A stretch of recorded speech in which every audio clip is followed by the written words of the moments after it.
আমি এর বিসিএস পরীক্ষার প্রিপারেশন চলতেছে এখানটাতে। একেবারে আমার ড্রয়িং রুম এখন স্টাডি রুমে পরিণত হয়েছে। হ্যাঁ, বিসিএস পরীক্ষা না তিন্নি বেগম? বিসিএস পরীক্ষা তো তোমার টার্ম পরীক্ষা মানেই হচ্ছে একটা বিসিএস পরীক্ষা। এক একটা বিসিএস পরীক্ষা এবং বিসিএস পরীক্ষা পরীক্ষার পিছনে আমি যে পরিমাণ পরিশ্রম করি, যে পরিমাণ পড়াশোনা করি ওর সাথে সাথে এই পড়াশোনা যদি আমার জীবনে আমি করতাম তাহলে মনে করো আমি জীবনে অনেক বড় কিছু হয়ে যায়। বড় কিছু হয়ে যেত।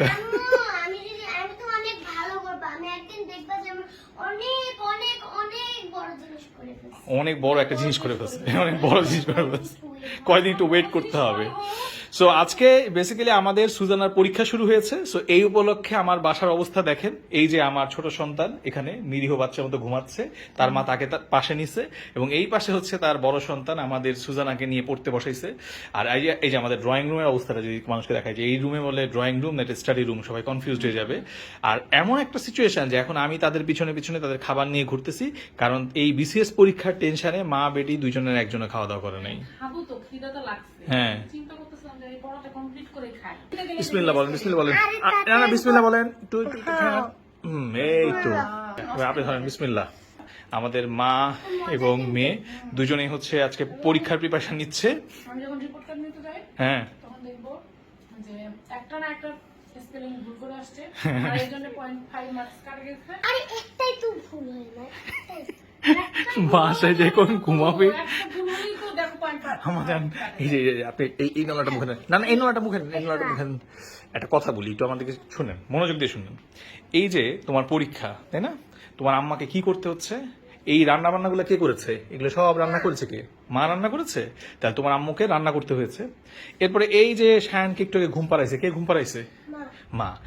এখন এই পুরা সংসারটাকে সামলায় এসে আবার এই যে তোমাকে নিয়ে পড়তে বসাইছে কে? সেটা তাহলে মা। তা মা যে এত কষ্ট করতেছে, মার যে এত পরিশ্রম হচ্ছে, এটা তুমি বুঝো?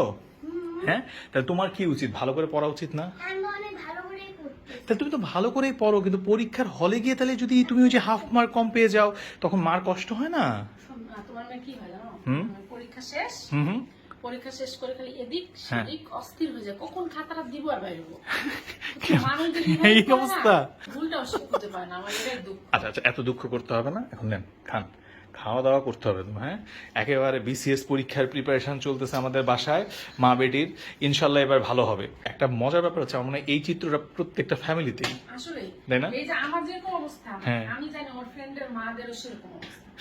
বিশ্বাস করো, সবারই একই অবস্থা। আমরা তো সবার সাথে গল্প করি, হ্যাঁ, সবারই একই অবস্থা আমার মতো। বিসিএস পরীক্ষা চলতেছে সবার বাসায়, সবার বাসায় বিসিএস পরীক্ষা চলতেছে। পিছে পিছে ঘুরতেছে, আমার জান সবার বাসায় বিসিএস পরীক্ষা চলতেছে।